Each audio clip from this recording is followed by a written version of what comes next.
আসসালামু আলাইকুম। আমি নাদিম ফয়সাল আহমেদ। লস ভেঞ্চার কনসালটেন্সির পক্ষ থেকে আমরা স্টার্টআপ এবং এসএমই বিজনেস নিয়ে প্রতিদিন আলোচনা করে থাকি যে কিভাবে আপনি স্টার্টআপ শুরু করবেন, কিভাবে আপনি এসএমই বিজনেস শুরু করবেন, কিভাবে আপনি একটি আইডিয়া নিয়ে স্টার্টআপের জন্য সুন্দরভাবে এগিয়ে যেতে পারেন। এই বিষয়গুলো নিয়ে আমরা প্রতিদিন কথা বলছি এবং আমাদের যে লস ভেঞ্চার কনসালটেন্সির ফেসবুক পেজ আছে সেখানে আমরা শেয়ার করছি।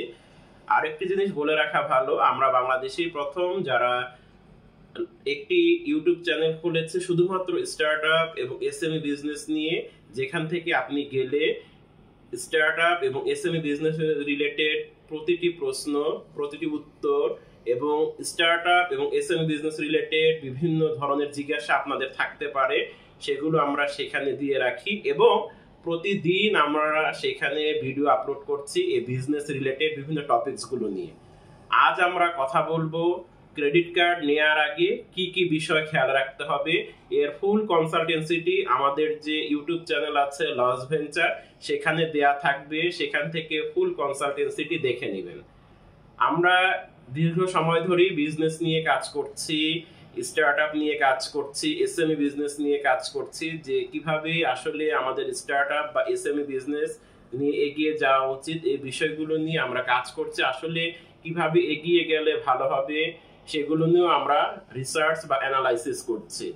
আজও আমরা যে টপিকসটি নিয়ে কথা বলবো, এই টপিকসটি খুব গুরুত্বপূর্ণ টপিকস এবং আমরা এই টপিকসটি নিয়ে আজ আমাদের তৃতীয় ধাপ বা পার্ট 3 আমরা এই লেসন ভিডিওটা প্রকাশ করব। সেখানে আমরা এই যে ক্রেডিট কার্ড নেওয়ার আগে কোন কোন বিষয় খেয়াল রাখা উচিত এটি নিয়ে আজ আমরা বিস্তারিত আলোচনা করব। এর আগেও আমাদের ক্রেডিট কার্ড বিষয়ক দুটো ভিডিও আপলোড করা আছে আমাদের লস ভেঞ্চার ইউটিউব চ্যানেলে, সেখান থেকে দুটো ভিডিও দেখে নেবেন। আজই আমাদের এই ক্রেডিট কার্ড বিষয়ক সর্বশেষ এই লেসন ভিডিওটি দেয়া থাকবে। আমরা এই লস ভেঞ্চার কনসালটেন্সির পক্ষ থেকে এই যে আমাদের অ্যানালাইসিস মূলক যে আলোচনা এবং আমরা প্রতিটি বিষয় পার্ট বাই পার্ট ধাপে ধাপে ব্যাখ্যা করে আলোচনা করছি, আশা করব আপনাদের কাছে এই আলোচনাগুলো ভালো লাগছে এবং আমরা যে আলোচনা করছি প্রতিটি বিষয়ে, সেই প্রতিটি বিষয়ে আপনাদের কাছে খুব সুন্দরভাবে ভালোভাবে এই প্রশ্নগুলো ব্যাখ্যা ভালোভাবে চলে যাচ্ছে। আমরা চাচ্ছি যে ঘরে বসে যেন আপনারা বিভিন্ন স্টার্টআপ বা এসএমই বিজনেস রিলেটেড যে বিভিন্ন কনসালটেন্সি সেটি যেন ঘরে বসে পেতে পারেন। আমাদের এই লেসন ভিডিও এই ধাপটা চলতেই থাকবে। বিজনেস রিলেটেড যে কোনো টপিকস নিয়ে আমরা প্রতিদিন আলোচনা করছি। তো আপনি যখন একটি ক্রেডিট কার্ড হাতে নেবেন বা ক্রেডিট কার্ড পাবেন, আমরা এর আগে আলোচনা করেছি ক্রেডিট কার্ডের ইতিহাস সম্পর্কে, ক্রেডিট কার্ড কিভাবে আপনি পেতে পারেন, ক্রেডিট কার্ড পাওয়ার আগে বা ক্রেডিট কার্ড পাওয়ার পরে কিভাবে আপনি চালাবেন ইত্যাদি বিষয়গুলো নিয়ে আমরা আলোচনা করেছি। আজ আমরা যে বিষয়টি নিয়ে আলোচনা করব যে ক্রেডিট কার্ড যখন ফাইনাল হয়ে যাবে আপনি নেওয়ার আগে কোন কোন বিষয়গুলো অবশ্যই খেয়াল করবেন। প্রথম হচ্ছে লিমিট কত নেবেন সেটি আগে আপনি নিজে নিজে চিন্তা করবেন যে আপনার ক্রেডিট কার্ডে আপনি কত টাকা লিমিট নেবেন বা কত টাকা লিমিট আপনার থাকা উচিত বা কত টাকা লিমিট হলে আপনার জন্য ভালো হয়। এই বিষয়টি অবশ্যই আপনি কি করবেন, ভালোভাবে চিন্তা ভাবনা করে ভালোভাবে ভেবে তারপরে আপনি আপনার ক্রেডিট কার্ডটি তখন নিতে পারবেন। এরপর হচ্ছে নিজের প্রয়োজনগুলো ভালোভাবে অ্যানালাইসিস করা, অর্থাৎ আপনার ক্রেডিট কার্ডটা কেন দরকার, ক্রেডিট কার্ডটা কেন লাগবে, ক্রেডিট কার্ড কোন কোন ক্ষেত্রে আপনি ব্যবহার করবেন। কারণ যদি বিজনেসম্যান হয়ে থাকেন তাহলে ক্রেডিট কার্ড তো নানা ক্ষেত্রেই দরকার হতে পারে।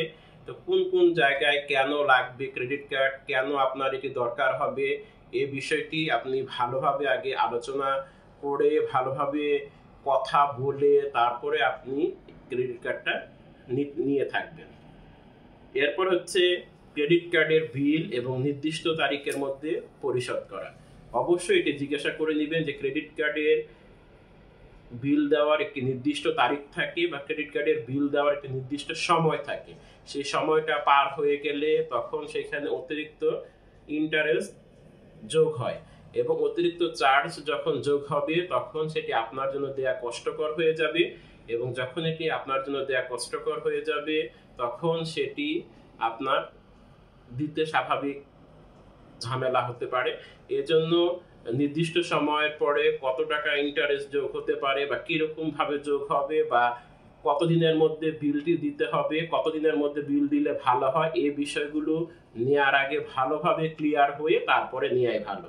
কারণ আপনার যে পরিমাণ আপনি খরচ করবেন ক্রেডিট কার্ডের মাধ্যমে সেটি একটি নির্দিষ্ট তারিখের মধ্যে দিলে কোনো অতিরিক্ত চার্জ দিতে হয় না, কিন্তু যখন আপনি সেটি বিলম্বে দিবেন বা লেটলি জমা দিবেন তখন দেখা যায় যে এখানে অতিরিক্ত চার্জ যোগ হয়। এটি কখন যোগ হবে, কখন যোগ হলে তারপর আবার দিতে হবে ইত্যাদি বিষয়গুলো আপনি ভালো করে জেনে বুঝে তারপর আপনি কি করবেন, ক্রেডিট কার্ড নিয়ে থাকবেন। এরপর হচ্ছে ক্রেডিট কার্ডের যাবতীয় তথ্যাদি আপনি অবশ্যই গোপন রাখবেন। যে তথ্যগুলো অবশ্যই গোপন রাখতে হবে সেগুলো অবশ্যই গোপন রাখবেন, কারোর সাথে শেয়ার করবেন না ইত্যাদি।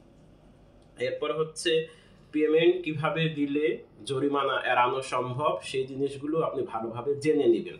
এগুলো ভালোভাবে জেনে বুঝে শুনে নিলে এটি আপনার জন্যই ভালো হবে এবং সেটি আপনার জন্যই বেটার হবে। যে আসলে কিভাবে পেমেন্ট দিতে হবে, কোথায় পেমেন্ট দিতে হবে, কিভাবে দিলে ভালো হবে, কিভাবে পেমেন্ট দিলে জরিমানা এড়ানো সম্ভব, এই বিষয়গুলো অবশ্যই আপনি ভেবে চিন্তা করে কথা বলে বুঝে তারপর ক্রেডিট কার্ড নিয়ে থাকবেন। এরপর হচ্ছে পেমেন্ট করার ক্ষেত্রে অবশ্যই আপনার কিভাবে পেমেন্ট করলে ভালো হবে এই বিষয়গুলো অবশ্যই জানবেন। কিভাবে কোন ক্ষেত্রে পেমেন্ট করলে কিরকম ইন্টারেস্ট যোগ হবে, কোন ক্ষেত্রে পেমেন্ট করলে আপনার জন্য ভালো হবে, অর্থাৎ কার্ড দিয়ে কোন ক্ষেত্রে পেমেন্ট করলে আপনার জন্য বেটার হবে ইত্যাদি বিষয়গুলো ভালোভাবে জেনে বুঝে শুনে তারপরে সিদ্ধান্ত নেবেন। অর্থাৎ অনেক প্রোডাক্টগুলো কিনতে গেলে বা অনেক প্রোডাক্টগুলো কেনার সময় কত টাকা ইন্টারেস্ট হতে পারে বা কত টাকা কি হতে পারে এই বিষয়গুলো ভালোভাবে জেনে বুঝে তারপর আপনি ক্রেডিট কার্ড দিয়ে পেমেন্ট করবেন।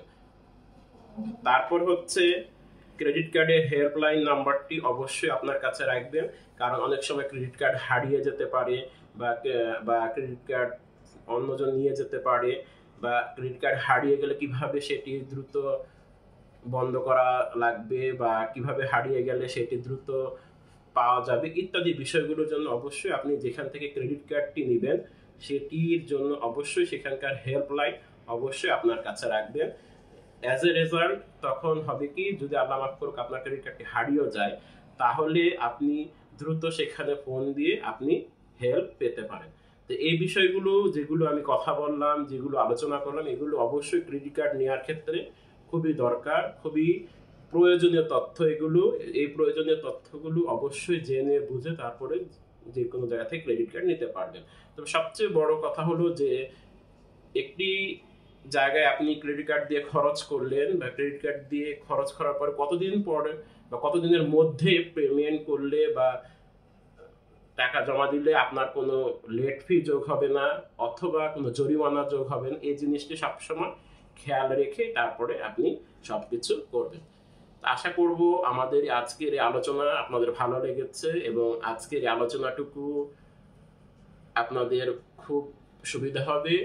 তো আমাদের লস ভেঞ্চার কনসালটেন্সির যে ইউটিউব চ্যানেল আছে অবশ্যই সেটি সাবস্ক্রাইব করে রাখবেন, সেখান থেকে আপনার বিজনেস রিলেটেড বিভিন্ন ইনফরমেশন ঘরে বসে পেয়ে যাবেন।